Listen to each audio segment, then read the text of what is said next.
Good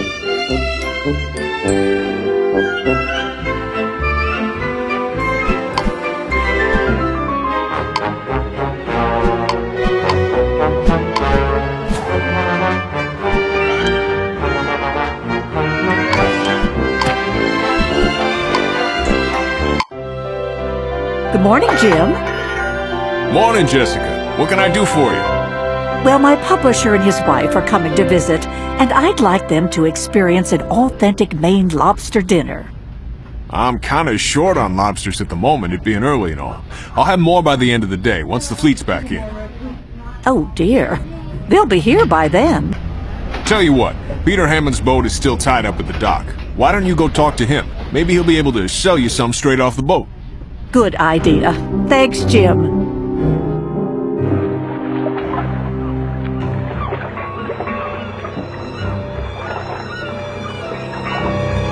Peter? Oh, no, Peter! So this is how you found him, Mrs. F? Yes, exactly like this. What do you think, Doc? As to what stabbed him, I have no idea. It's a very strange-looking wound. Some sort of tube, perhaps. I should think that a wound like that should have resulted in a lot more blood. Meaning? Meaning that Peter may have been killed elsewhere and brought back here. Any idea on time of death? Hard to be sure. Sometime during the overnight hours. We better have a look around to see what else we can find.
Hey, what's going on? I'm afraid I have some bad news for you, Billy. Your uncle was murdered last night. What? I'm afraid it's true. Oh, man. The lobster pound is always the nerve center of the fishing community. We should talk to Jim Price and ask him if he knew about any tensions between Peter and the other lobstermen. And in the meantime, I better call my publisher to postpone his visit.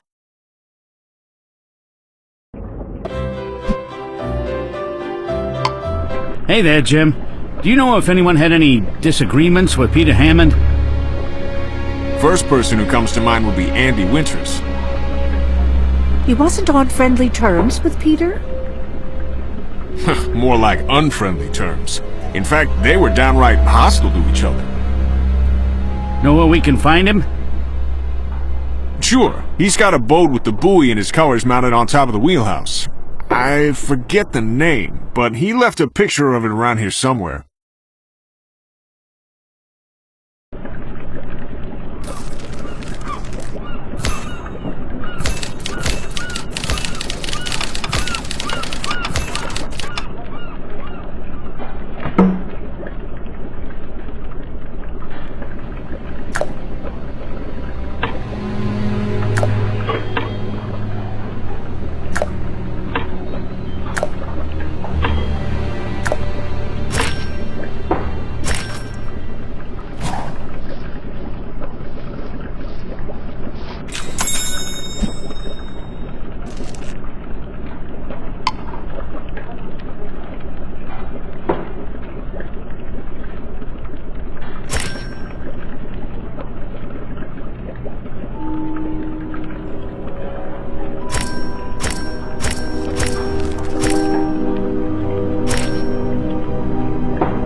According to the photo, we're looking for a boat named My Turn, with a red and blue buoy on it. I think I recognize the dock. It's not far from here. Hi, Sheriff. Jessica. What's all the excitement over on Peter's boat? Peter was murdered sometime last night, Andy. It was? Yeah, and word has it that you and Peter were not exactly friends. I wouldn't say it was any different than for other fishermen. Mostly name-calling. I'm pretty sure Peter was cutting my traps. Did getting even with Peter involve killing him? Absolutely not. Then you won't mind telling me where you were last night. I was at the Harborside Tavern all evening. Yeah? Can anyone there vouch for you? Well, sure. Had you noticed anything different about Peter?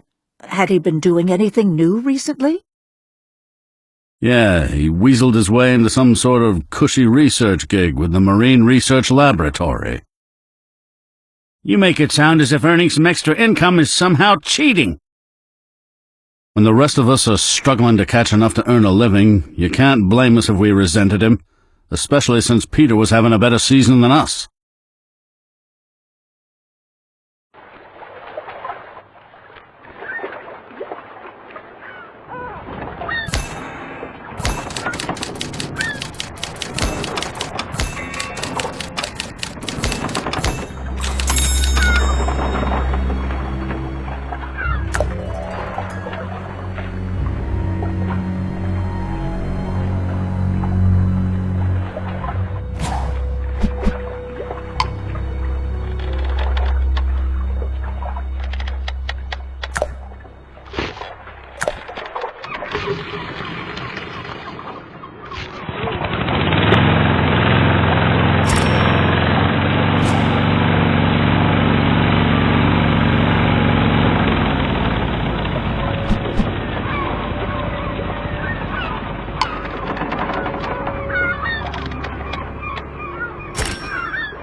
Andy was a little vague about his alibi for last night.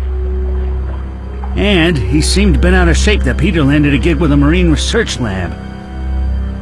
I agree, which is why that should be our next stop.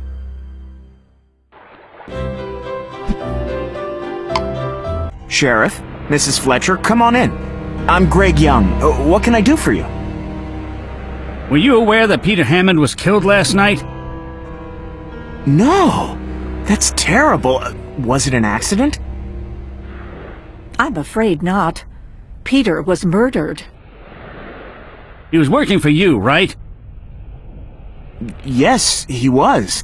I'm working on a project researching the lobster population off the coast, and Peter was helping me gather data. How did you connect with him? I posted a flyer at the Lobster Pound, looking for a lobsterman willing to make detailed notes about the lobsters he was catching. Peter was the first one to answer the ad.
just got a call from the station.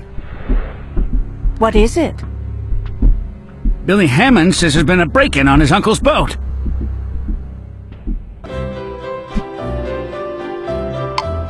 Okay, Billy, what happened here? Some guy broke in here, was poking around the cabin. He took off when he heard me coming. Do you have any idea who it was? Nah, I only caught a glimpse of him as he ran off. But whoever it was, he smokes a pretty nasty cigar.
Let's head over to the Harborside Tavern and see if we can find someone who smokes Dominican cigars. Good idea. While we're there, we can see if anyone remembers seeing Andy Winters there last night. Oh dear. Looks like this place has fallen on hard times. It's the only place I know in Cabot Cove that sells Dominican cigars. Let's ask around and see if anyone remembers Peter spending any time here.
There's someone smoking one of the Dominican cigars we found at the crime scene. That's Mick Foley. I should have known. He's a notorious loan shark. Enjoying your Dominican cigar, Mr. Foley? As a matter of fact, yeah. Billy Hammond just surprised an intruder on his uncle's boat who smokes the same kind as you. I'll save you some trouble, Sheriff. I was on a Cornelia about an hour ago. What were you doing there? Looking for something to collect on the loan I made to Peter a few months ago. And since Peter wasn't very good at keeping up with the payments alive, he sure ain't gonna keep up with him dead. Defaulting on a big loan might be considered a motive for murder. Not for me. Peter was worth more to me alive, as long as he didn't retire. Was he ready for retirement? Nah, but his nephew Billy couldn't wait to get his hands on the Cornelia. He was always trying to convince Peter to retire instead of taking out loans to keep the business going. Do you know why Peter fell behind on his payments? He said the lobsters weren't biting, but I heard through the grapevine he had an ex-wife down in Florida that kept up in the alimony. I see. So where were you last night? Right here, working out the details of a loan with a customer. Andy Winters, apparently, going by this contract I found. What do you think of the deal you offered him? Sorry, I gotta protect my client's confidentiality. Now, if you'll excuse me. So it would seem that Andy was telling the truth about his whereabouts last night. I'm curious what he was planning to use the money for. Let's go talk with him on his boat first thing in the morning. Okay, Andy, we followed up on your alibi at the Harborside Tavern. You met with Mick Foley there to discuss a loan, didn't you? Yeah, I did. With the lobsters getting scarce, I needed the money to get through the season. Fortunately, I should be able to pay the loan back before long. Why is that? Heard there was a job opening near the docks. Just a little something to do on the side. You mind if we take a look around? Knock yourself out.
Greg Young sure didn't waste any time finding someone to replace Peter. I agree. I wonder why he was in such a hurry. Maybe we should go over to the lab and ask him ourselves. It looks like Andy Winters is your new assistant on your research project. I know that replacing him so fast may seem inappropriate in light of Peter's death, but I had no choice. Any lapse in the data collection could ruin a whole season's worth of research. Why are you repainting one of Peter's buoys into Andy's colors? Easier to repaint it than refit another buoy with a new transmitter.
You got an explanation for the blood on these shards of glass, Mr. Young?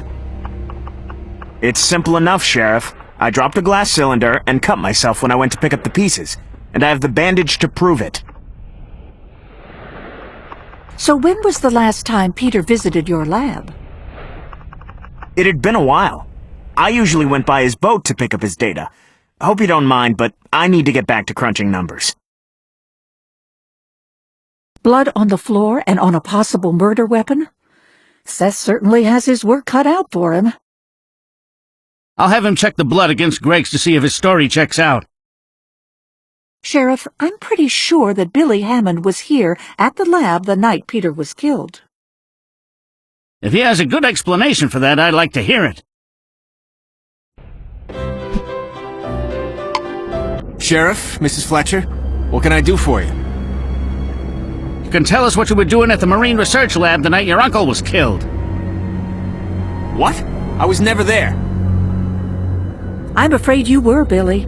We found the toothpicks you're always chewing in a wastebasket there. Okay, maybe I did go there. I knew Peter was heading that way and I needed to talk to him. About what? About getting a better percentage. Lately his catches had been better than average, and I figured I was entitled to more. But when I finally got up the courage to ask him for a raise, he fired me on the spot. And what about his promise to leave you the boat? He said I'd never inherit the Cornelia. So you killed him, right? No.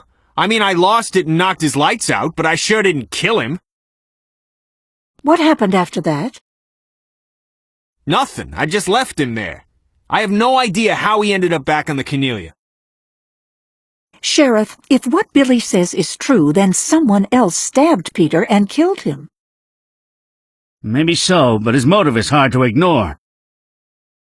Billy, do you have any idea what sort of numbers Peter was recording for his lobster catches? Low for most of the season. But then a couple of months ago we started getting lucky and began catching a lot more.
Why would someone fill a trap with lobsters that have already been caught? Maybe Jim Price can sort this out. Let's go talk with him. Looks like Jim is out back with some fishermen. Oh, we shouldn't bother him while he's doing business, Sheriff. Let's just take a quick look around the store while we wait.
Hey, what are you doing here? We're closed. We were hoping you could clear something up for us.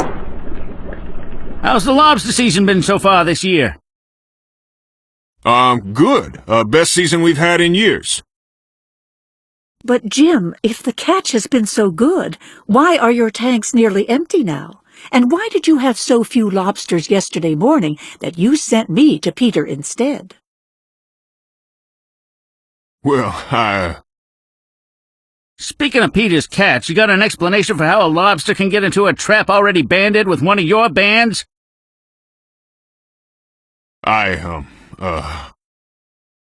You were putting lobsters from your tanks into Peter's traps, weren't you, Jim?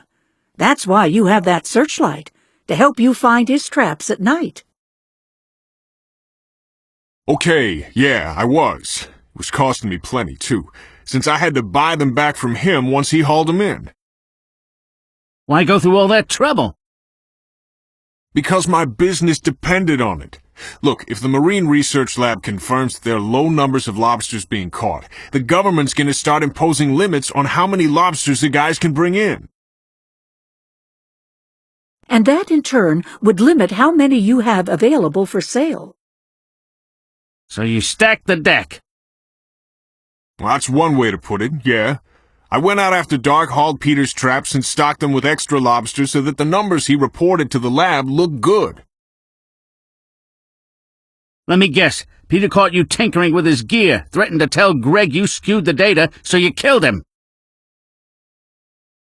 No, Peter was clueless. Besides, Sheriff, if Jim was successfully stacking the deck, then Peter was worth more to him alive than dead. Okay, but don't take any last-minute vacations. Jim couldn't have put those lobsters in Peter's traps by himself. He would have had to have help from someone with a boat. Yeah, and from the evidence we've seen, I bet that it's Andy who's been doing the helping. Tomorrow we'll have another early morning interview with him. Seth called me last night. He said the blood traces on those broken pieces of glass match Peter's blood type and not Greg's. So he was definitely killed at the lab with that broken glassware? It looks that way. Maybe Greg had a motive we haven't figured out yet. Or maybe Andy made a stop at the lab after he left the Harborside Tavern.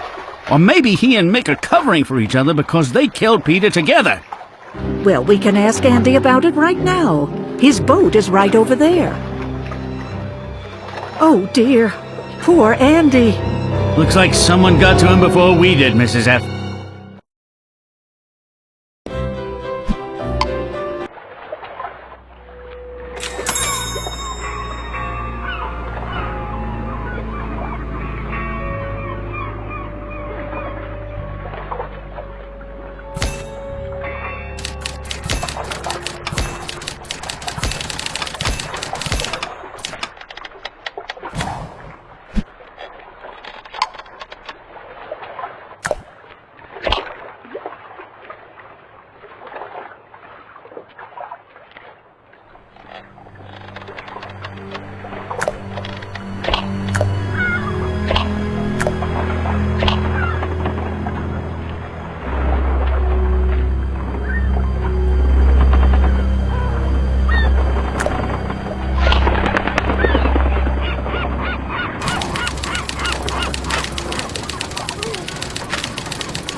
Maybe that IOU didn't get torn up because it was paid off.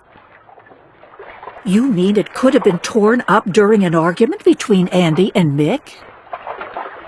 That's exactly what I'm thinking. And since Andy's not going to tell us about it, we'll have to get the story from Mick himself.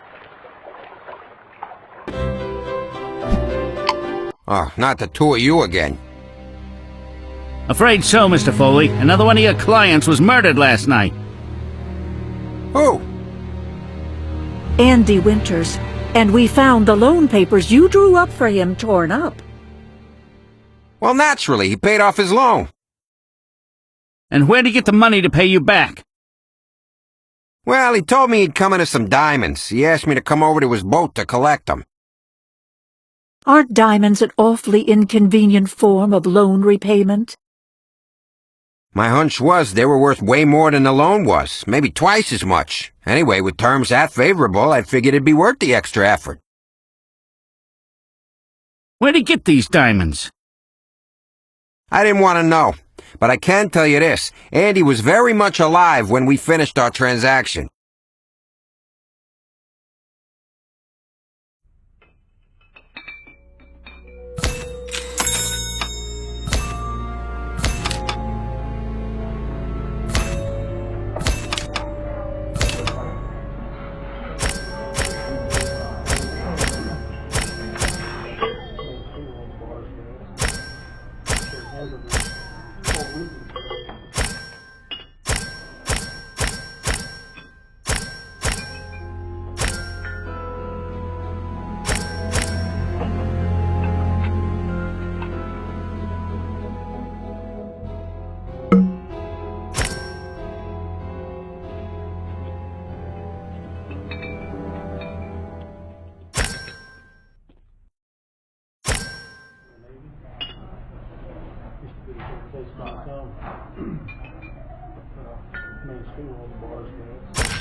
Mick didn't see Billy on Andy's boat, but those toothpicks mean he was there. Maybe after Mick had left. Yeah, and the boat hook that was used as a murder weapon was Peter's. Who else would have access to it besides his nephew? I don't know, but I hope Billy has a logical explanation for all of this. I didn't kill Andy. I've been nowhere near the my turn. Billy, I'm sorry to say that it's getting very difficult to believe you are innocent in all of this. I'm afraid I'm gonna have to take a look around, Billy. Go ahead. I have nothing to hide.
This means I'm gonna have to get those diamonds from Mick that Andy gave him to repay his loan. And I don't think he's going to be very happy about it. Oh boy, here we go again. Nice to see you again, Mr. Foley. I wish I could say the feeling was mutual. I'm gonna have to ask you to turn those diamonds Andy gave you over to me. Why? Because it's evidence in a murder investigation, that's why. Well, what if I told you I don't have them? What if I've already passed them on to a gemstone dealer? What if I told you you could be arrested as an accessory to murder? Whoa, slow down. Let me gather them up here.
The public library has some strong magnifying glasses on hand for reading very fine print.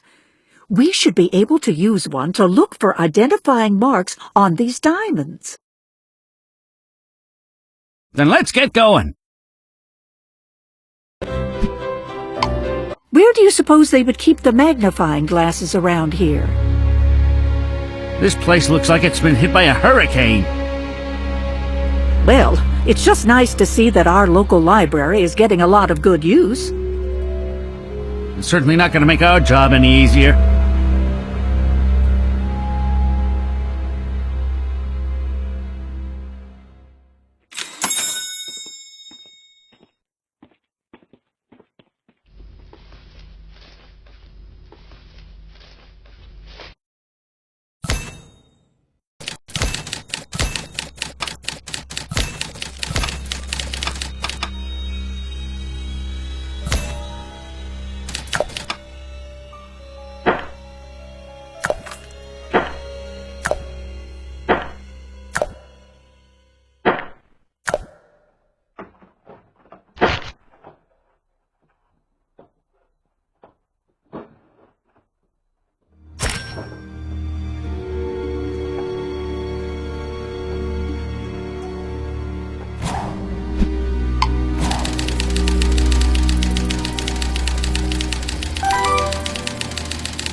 Well, this printout confirms that all the diamonds came from the same place, a jewelry heist 20 years ago. I remember when that happened. Weren't there 2 men involved? Yeah, one was caught, but the other got away, and the diamonds were never recovered. The guy who was caught was named Brian Young, and according to this, he recently died in prison from a heart attack. Brian Young. Do they list any surviving relatives? Yep, one brother, Gregory. What are the chances that Gregory is the same Greg who works at the Marine Research Lab? I'd say they're pretty darn good. Actually, now that these diamonds have surfaced, they're better than good. Let's head over there. Nobody's here. Perhaps Greg stepped out. Let's see if we can find anything to link Greg to the diamonds.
What are you doing here? These yours, Mr. Young? You're not going anywhere. You are the brother of Brian Young, the diamond thief, aren't you? But more than that, you're also his uncaught accomplice in the theft. Yeah, I was. I drove the getaway car. But Brian was the one carrying the loot, and he hid the diamonds without telling me where he put them. Then he got arrested. How did you manage to find them? Well, Brian was practical enough to know that if anything happened to him while he was locked up, one of us should enjoy the benefit of them. So he left coded instructions in his will as to where I could find them. So why this elaborate setup with the hollowed-out buoys and transmitters? Well, I couldn't just spend the things on the street. I found a smuggling organization in Canada, willing to move the diamonds overseas and deposit the money in a Swiss bank account. Hiding small groups of diamonds in lobster buoys that could be picked up by them was the safest way to make the drops. Is that where Peter Hammond came in? Yeah. He answered my ad looking for someone to help collect data for the lobster study. While I fitted his buoys with the tracking transmitters, I also hollowed out a space inside to hold the diamonds. And Peter, did he have any idea that you were using him? Not a clue. At least, not until he came to the lab that night and caught me stuffing one of his hollowed-out buoys with diamonds. How did Billy fit into all of this? Before Peter could ask what I was doing, he heard Billy calling his name. I guess he'd followed him so he could ask for a raise. Anyway, I hid when I heard Billy coming. So you saw Billy and Peter argue and fight then? I saw the whole thing. Billy knocked Peter flat. And once Billy was gone, I took advantage of the opportunity to get rid of a serious liability. In other words, you broke a cylinder and stabbed Peter in the back with it, killing him before he could regain consciousness. And then you moved his body back to the Cornelia using your cart. I knew Billy would be the prime suspect, but things got complicated when Andy hauled one of Peter's traps and accidentally found a shipment of diamonds inside the float. Apparently, Andy was helping Jim Price stock Peter's traps with lobsters to make it look like he was catching more than he actually was. Not a bad scheme. Anyway, since the diamonds were in one of the buoys with my transmitter, Andy figured out that the diamonds came from me.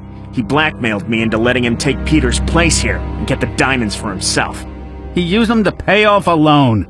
Well, maybe they helped him financially, but I couldn't afford to have a blackmailer as a partner.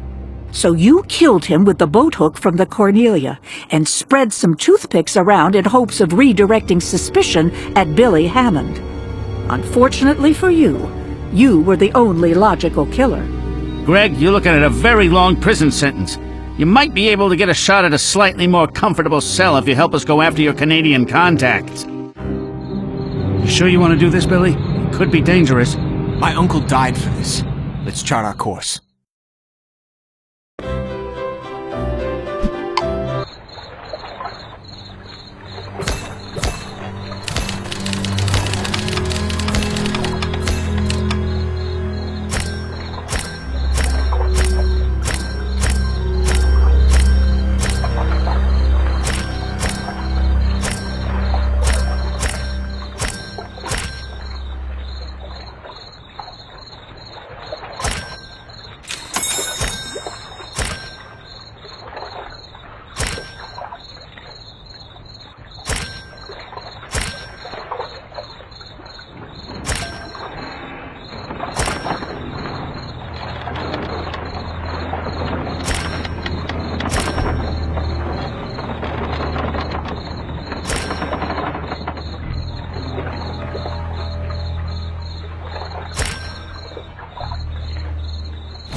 This is the place.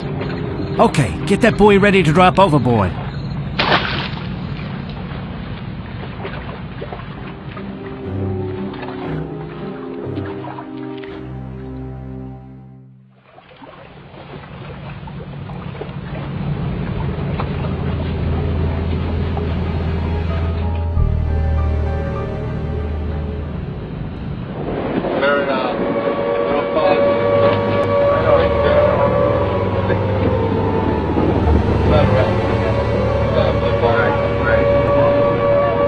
Keep your hands where we can see them. You are under arrest for the illegal trafficking of stolen property. You did a good job, Billy. Your uncle would have been proud.